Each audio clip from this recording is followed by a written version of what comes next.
We want to continue the subject that we began last Lord's Day in looking at the subject of the cornerstone of marriage. And we're looking at Genesis chapter 2, verse 24, when the institution of marriage was instituted by the God who created man in the Garden of Eden. We finished up looking at Genesis 2:24 that says that they were to cleave unto his wife. This is a permanent relationship. One man, one woman for life. It is to be a relative. It is a very, very close relationship. You can read that in Ruth 1 and verse 14. And a friend that sticks closer than a brother.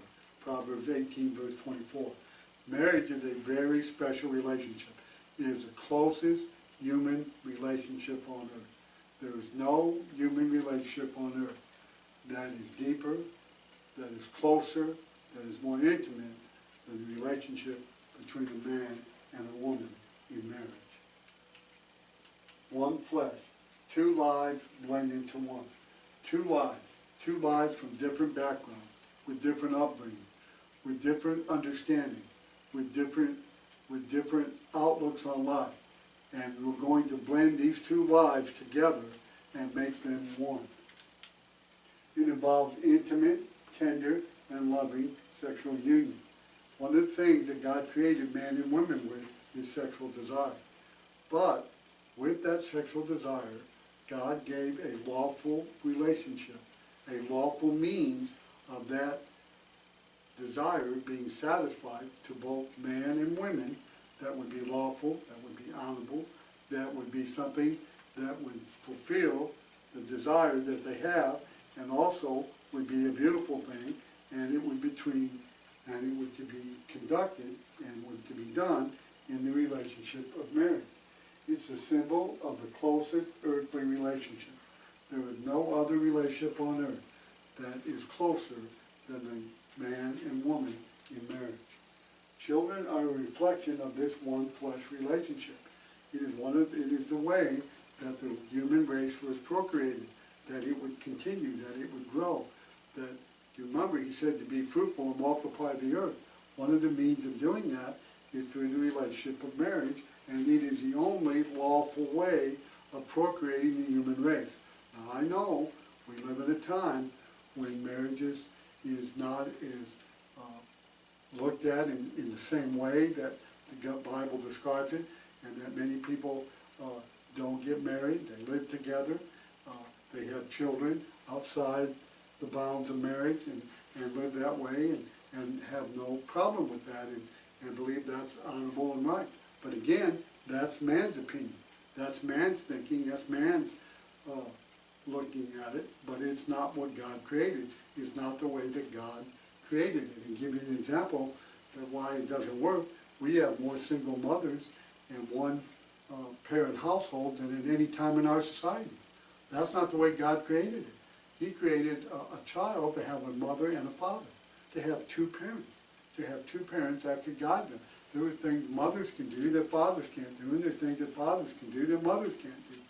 And so there are things that a child needs, that he needs both parents to get those things, and yet our society has frowned upon that, and that's why we have all these single parent homes, and now we also have the misunderstanding and the misapplication that two men or two women can live together and they can adopt children and they can do the job and do it as effectively and adequately as a man and a woman, as a mother and father, and that's just not so. Now, I know that's not the contemporary reasoning in our society and in our nation, but that doesn't change the fact. That's not the way God created it. That's not the way God set it up. And to do anything other than that is to go against the grand design and to fly in the face of the wisdom of God. And it doesn't work. And it's brought a lot of heartache, a lot of destruction, a lot of difficulty, a lot of burden on our society because we didn't follow God's instruction. And again, I know it's not popular, and I know every day that it's getting less popular, but that doesn't change God's design, nor that God knows better than that which he created. Despite popular understanding, ladies and gentlemen, the creature isn't smarter than the creator. It It just doesn't work that way. Children are symbolic of blending two lives into one. They are a symbol of our love. They are a symbol of the love that we have one for another, and those children are born out of love, and they are to be raised, according to Ephesians 6:4, they are to be raised in the nurture and admonition of the Lord. And we are to give them back to God, like Hannah decided to give Samuel back. When God blessed her with a child that she prayed for, He said, if you give me this son, I'll give him back to you all the days of his life. And that's exactly what she did. And he grew up in the tutelage of Eli to become a priest for God, and later a prophet and even a judge. And again, but Hannah's not alone. That's the blessing of children is something God gives every parent. But that blessing comes with responsibility, and the responsibility is that God wants that child back. He wants that child to become one of His children, and He leaves us as parents to guide and to mold and to train and to teach that child the need for God in his life. And we're not only to teach it, but we're to instruct him and demonstrate it in the way that we live, in the way that we conduct our lives. Now, what lessons can we learn from Adam and Eve? We went through the first couple of chapters of Genesis. What lessons can we learn? Well, one of the basic lessons we learned is that when God created the married relationship, it was one man and one woman. It wasn't one man and another man. It wasn't one woman and another woman. It wasn't a plurality of men and women. It was one man, it was one woman. That was the design in the very beginning. Just go back and read the accounts. You go back and read them. We also see it was not a commune. It was not a place where we just all came together and then we just pick and choose who we wanted to be with from one night to the next, and we just live in a big commune and everybody has everyone. No, we had that in the 60s and 70s in our country. It was what we refer to in our nation as free love, but again, it was against the biblical standard. It was against God's design plan, and it did not create better people, and it didn't create a better society. It created a lot of problems, and it brought a lot of destruction in and destroyed a lot of lives. Why? Because it wasn't according to the design plan that God gave. It's not polygamy. God didn't tell us that we could have as many wives and husbands as we want. Now, I know that there are religions, say, like the Latter-day Saints, especially the Orthodox Latter-day Saints, that practice polygamy. Joseph Smith had 47 wives. Brigham Young had 27. Again, and there's still parts in Utah where they practice polygamy, where I saw a program a few years back where a man was on a TV program with all of his 19 wives. And again, that is not God's design. That is not God's pattern. That won't work. And it's just another theory that man's come up with to go against the grand design that God made. And it's not child molesting.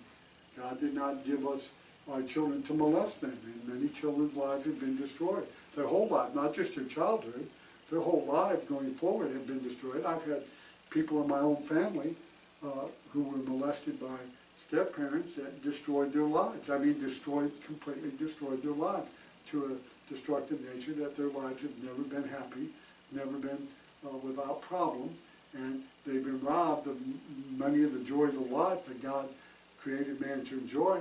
They were robbed of because of this devastation of conduct. And so that's not the way God designed it from the very beginning. Not homosexuality. God didn't design that. Now, I know that's a popular belief today. Well, you know, I'm just following what I was created to be. I'm just following my design that God gave me. That's false. That's false to the core. A person's a homosexual because he chooses to. A lady's a lesbian because she chooses to. It's something that they determine. Now, there could be a lot of things that happen to you in life that could push you in the direction to go that way. There could be circumstances that took place in your life, situations in your life, that could steer you away from the original concept of God. But you have to make the decision to go that direction and continue going until you're going to reject God's pattern and you're going to develop a new pattern. But God had no part of that. He didn't make you that way. He didn't create you that way. And He's not anything that was instilled in you that way. That is an out that the homosexual community uses in order to escape their accountability. You know, I think it's tragedy that people who want to practice that lifestyle want to blame someone else. They want to blame society. They want to blame that they're persecuted and that they're ridiculed. No, God says, I don't hate homosexuals. Now I know that's something that people have laid at my feet, but that's a false charge. I don't hate homosexuals or lesbians. I don't hate people who are pedophiles. I hate their sin. I hate their conduct that's contrary to God's will. And again, man can change his thinking on this, and he has. But that won't change God's almighty thinking on it. His book will still say what it says, and his instruction will still say what it says. And so men are in rebellion against God, and he's a free moral agent. He has the right to do that. But he ought to just acknowledge that I just don't think that's right. I don't think that's right for me, and I'm not going to do that. Well, that's your prerogative. But don't bring God into it. That God made you that way because God didn't. That's a rejection of his will. Not bestiality. God didn't give animals for us to mate with. That's a sin. And in many countries, that's not only a sin, that's a crime. We were not given animals to mate with them, and when we do, we commit sin. And not sexual immorality. It's not okay to have premarital sex. It's not okay to live together. It's not okay just to have one night stands one after another. No, that's sin. Now what I want you to see in this list, let's go back to this list. All of these except the top one are sinful. A commune is sinful. Polygamy is sinful. Child molesting is sinful. Homosexuality is sinful. Bestiality is sinful. Sexual immorality outside of marriage is sinful. All that is sinful. It is unlawful. It is not according to God's pattern. It's not according to his instruction. And anyone that commits that relationship, that sexual union outside of a marriage is in sin. Period. Period. No discussion, no debate, no waiver. God says any sexual relationship that is outside an honorable marriage, a marriage that's right in the sight of God, not an adulterous marriage, not a homosexual marriage, a lesbian marriage, or molesting, or pedophile, or bestiality, any relationship outside the scope of marriage is a sin. And it will bring heartache, and it will bring destruction. And you can fight against God, and you can rail against that, and you can make fun of it, you can scoff at it, and many do. In our society, in our media, they make fun of us, they say that we're being hateful, and that we hate them, and we're whoremongers. All of that is nothing more than prejudice. We don't hate them, we hate what they're doing, because it's contrary to God's will. And so, when you go back to the beginning, the lessons we learn is that the sexual relationship is a good thing. God created man with sexual desire, but he gave the relationship of marriage in order to satisfy that desire in a lawful way. Anyone who seeks to desire that relationship outside of marriage is guilty of sin and rebelling against God. It's just that simple. And you don't have to believe it, you don't have to practice it, and you don't have to enjoy it. That's your decision. But that won't change what God says. And so we're going to have to make the determination whether we're going to follow God's plan or we're going to follow something that's not God's plan. Now, one man, one woman for life. This is not a temporary relationship. Marriage is not a relationship that you try out. Now, unfortunately, there are some states in our country that want to give trial marriages, like you give a temporary driver's license to let a person try it out before they get a permanent license. And they want to do that with the marriage relationship. No, it's not a trial. It's not something we try, and if it doesn't work, we'll just get a divorce. That's beginning something to fail. You begin a relationship that you're planning to fail. No, that's not the kind of relationship it is. Total commitment to our mate. When you decide to marry, you've got to be committed to another person. You've got to determine that you're going to give your life, your affection, your time, your effort, your energy unto another person. And you're going to think of that person more than you think of yourself. Selfishness will destroy a marriage. Self-centeredness will destroy a marriage. Failure to account the other person's needs and desires will destroy a marriage. Failure to remain in the roles, and we'll look at that in a moment, to remain in the role that God gave men and women in marriage are doomed to make the marriage fail. Now again, men can choose to do other things. They can choose to reject God's wisdom, and they can choose to reject God's direction. They have the ability and capacity to do that. But at the same time, that will bring heartache to him. Now, he can learn that the hard way, or he can trust God and do it his way. Mutual responsibility. God gave the marriage relationship mutual responsibility. There are responsibilities that are given to the men. There are responsibilities given to the women. There are responsibilities given to each of them in the roles and capacities they may play as mothers and fathers. There are different roles and different responsibilities for each of those positions, and if we want the best chance of success, and we want to find the greatest degree of happiness, then we're going to remain in those capacities and follow those directions in order that we fulfill our mutual responsibilities, not just to God, but to one another. We have an appointment for all of humanity. This is an appointment for all of humanity. It doesn't matter if you believe in God or not. It doesn't matter if you accept the Bible or not. It doesn't matter if you're a believer in God or not. Marriage is a universal relationship. And whoever enters marriage, whether they're a believer in God, whether they're a church person, whether they believe in God, or whether they believe in a supreme being, or an agnostic, or an atheist, the only way that marriage will work is if God's divine plan is followed. And all men are under that plan. It doesn't matter what they do spiritually speaking. Every man and woman who enter the relationship of marriage are under the design and the pattern that God gave in the Bible. It is a universal institution that was created by God.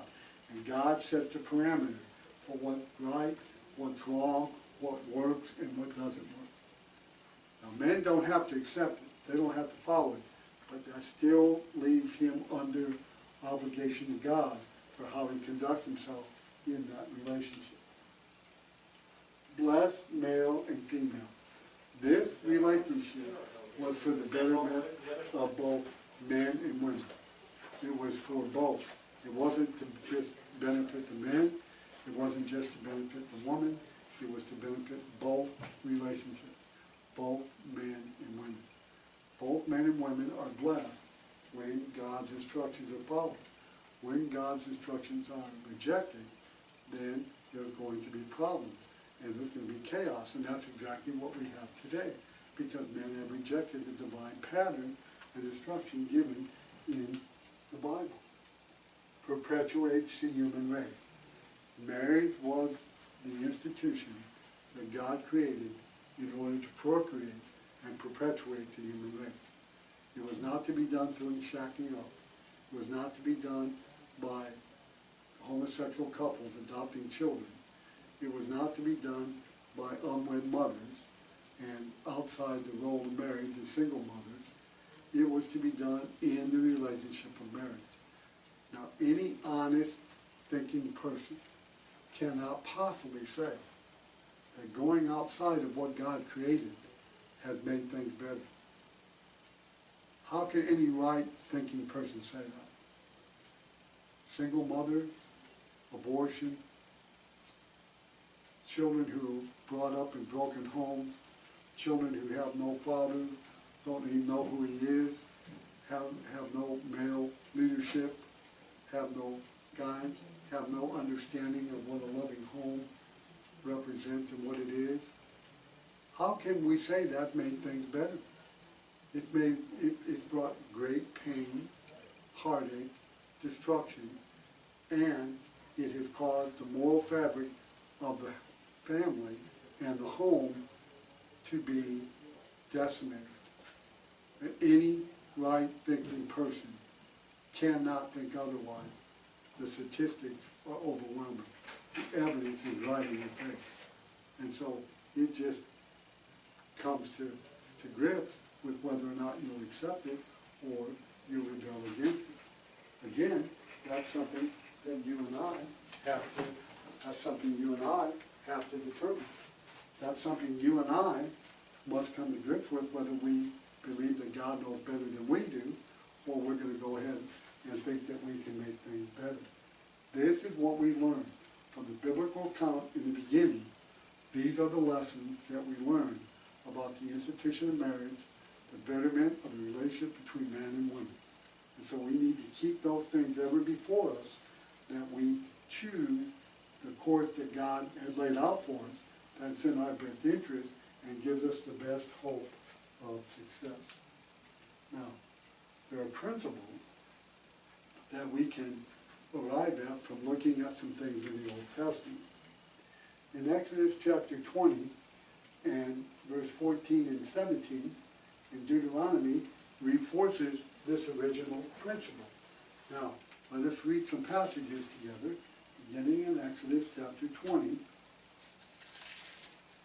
Exodus chapter 20, verses 14 and 17.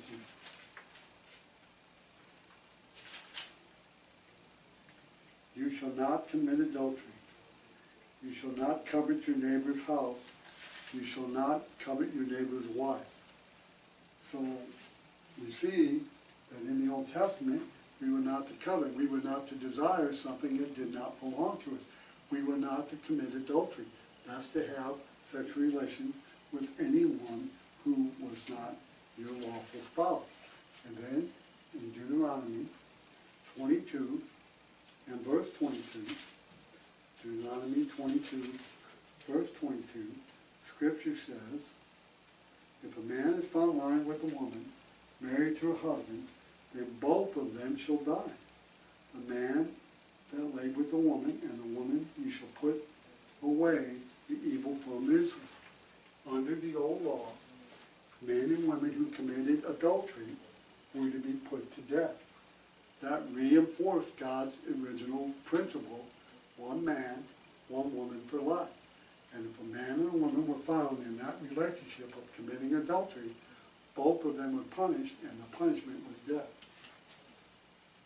In Deuteronomy 24, verse 1 through 4, God gave a variance legislation because man began to get further and further away from the original concept.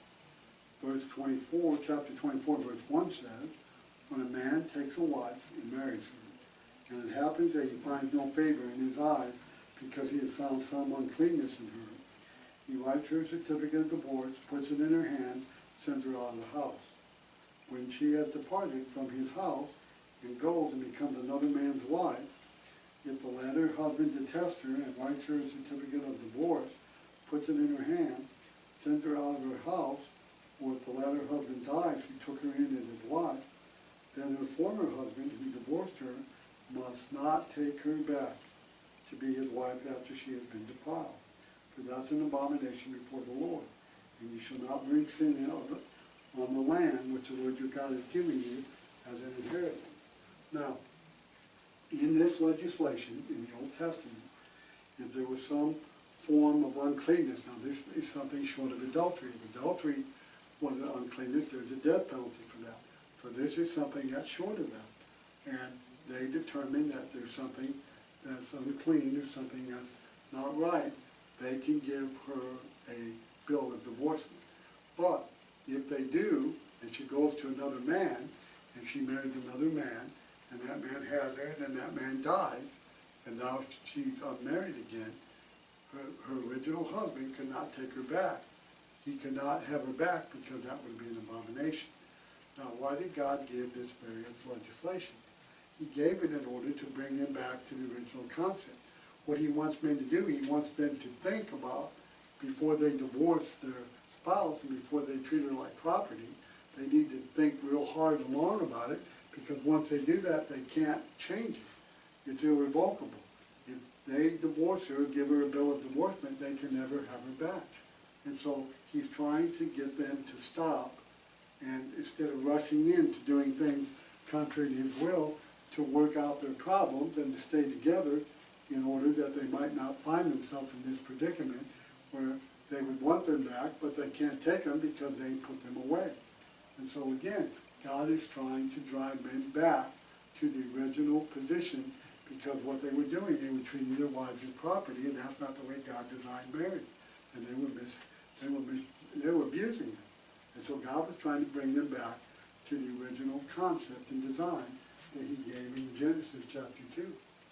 In Jeremiah chapter 3, verse 1 and 8 and 14 and 29 and 10, God uses a parallel illustration of the spiritual relationship that he had with Israel and what they did to him. Now this is good for us to look at because it gives us some principles.